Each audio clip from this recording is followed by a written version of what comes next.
that, oops. Want tech news in a way that doesn't suck? Subscribe and turn on notifications cause I said so.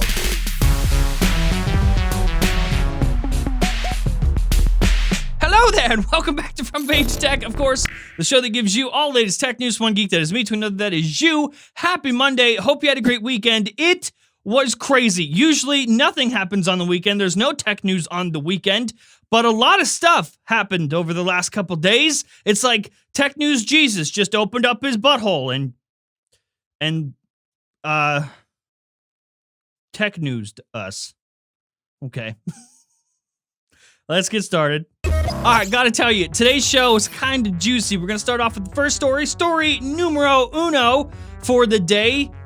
Slick wraps. If you haven't heard of them, you probably have, especially if you're in the tech community. It's stickers you buy for your phone, you put on the phone, makes it look different. It's like D-brand, but like the dollar store version. Now, I'm not gonna lie, I have wanted to work with slick wraps in the past, but not anymore. Not anymore. This whole story is absolutely insane. A hacker, or as he probably wants to be called, a cybersecurity analyst, named Lynx, L-Y-N-X, went ahead and tested their cybersecurity. Before we get into the meat of the story, basically what happened was there was a bunch of allegations against Slick Wraps. He wanted to go ahead and investigate them and actually hacked their entire company, like was so far in this company that within one click could have deleted the whole thing. He warned them multiple times, tried to reach out to them, tried to get their attention. Sometimes they got back to him, sometimes they just blocked him and wanted him to go away. And it got to the point where they ignored him so bad that, well, he just went public with the whole thing, put out a Medium post,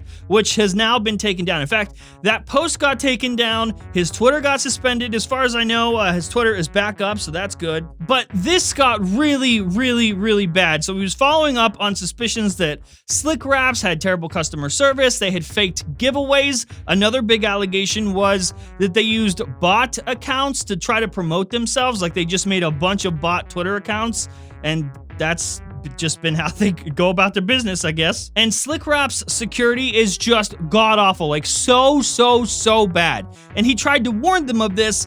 They didn't listen. He got all the way in. Here's a list for you. He got all admin account details, including password hashes, all current and historical customer information, including addresses, emails, phone numbers, and transactional histories. He got API credentials for PayPal Payments Pro, Braintree, basically, you know, their payment gateways, the services that go ahead and process credit card payments. He also got API credentials for ShipHero, their warehouse management system. And of course, all API credentials for Slick Wraps social media accounts.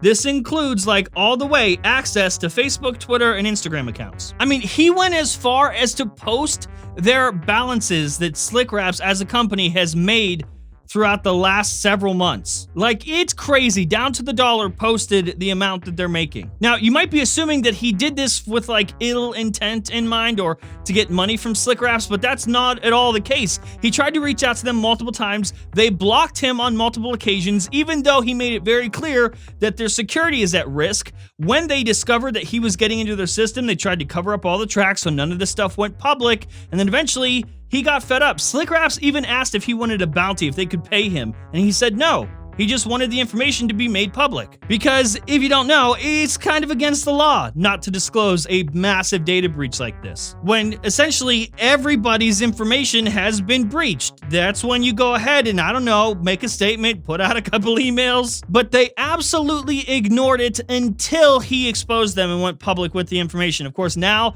they put out like a public apology.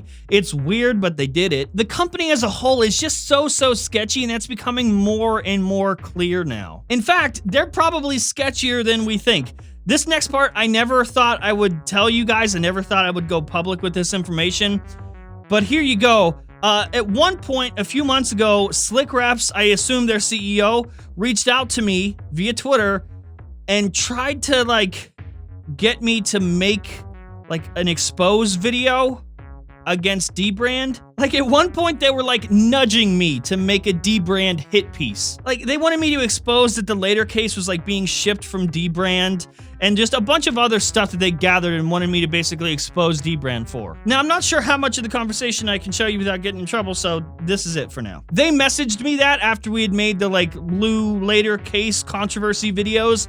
Obviously, I didn't go ahead and make the D-brand hit piece. It's just weird. It's just weird, and I wonder how many other people they reached out to, or if it was just me.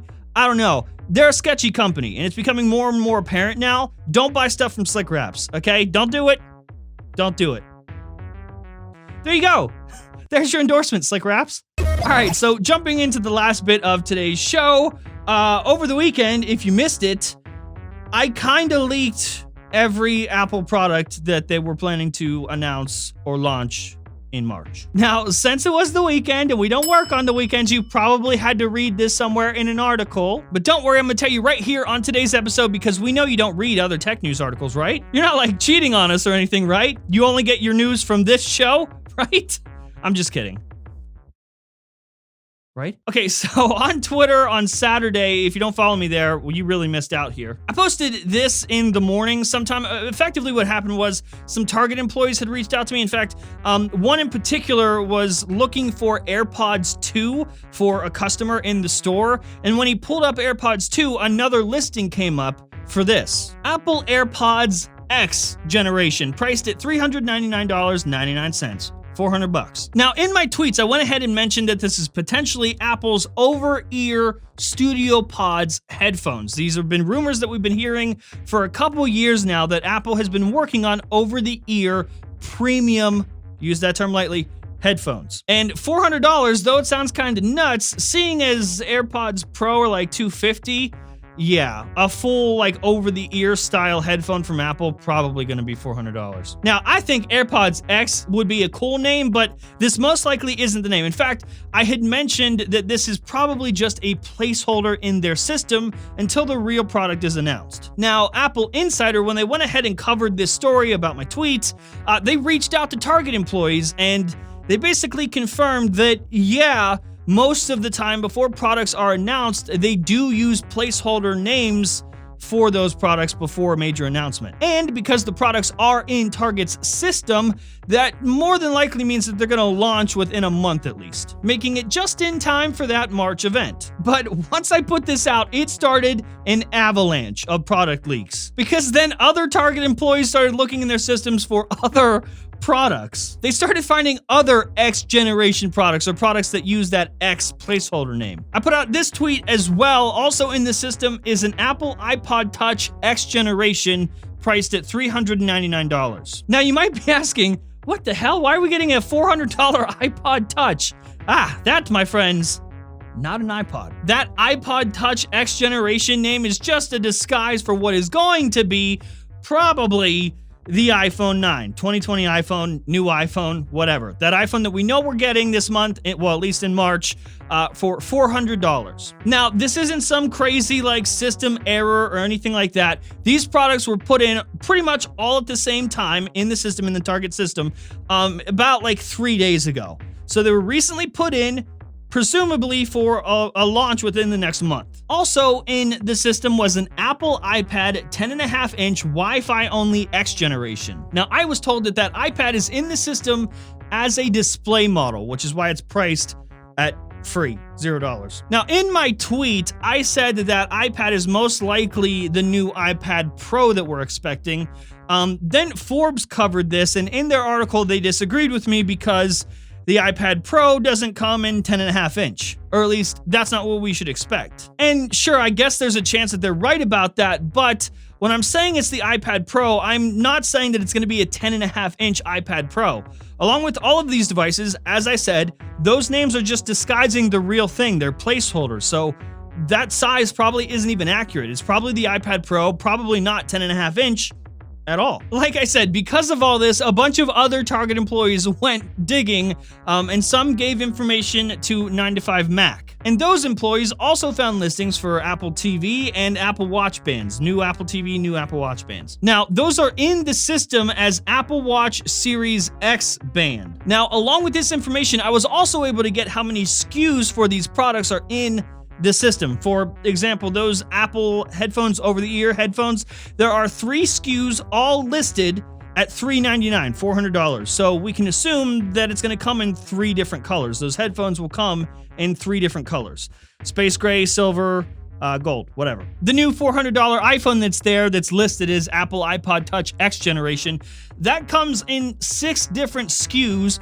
All are $400. That's an important point. So effectively, that kind of means no other additional storage options, at least for this listing in particular. They're all $400, 6 different SKUs, so that probably means 6 different color options. And if you weren't aware, the iPhone 11 also comes in 6 different colors. So there you go. I kind of made a mess over the weekend. Those are the products, most of the products that we are likely to see announced from Apple within the next month, either at an event or a website refresh. I'll mention that real quick too. So according to my sources with Apple, Apple still hasn't decided whether or not to have the event. They said internally there's like a 60% chance that the event will happen on March 30th or 31st or whatever, and then a 40% chance that they call it off and instead do a website refresh. That could also tell us why these products are in Target's system early, just in case whether Apple does a website refresh or an event, these products are ready to go. My brain hurts. A lot of stuff happened. Let us know what you guys think about any of the products, if you're interested in any of them, if you're going to buy them. What do you think about all this mess down in the comments below? I'm going to take a break from all this. And that's the show. Hopefully you liked it, you learned something. If you did, hit the like button. If you hate my stupid face, the dislike button works too. That one's for you. If you're new here, subscribe, and I will see you guys tomorrow.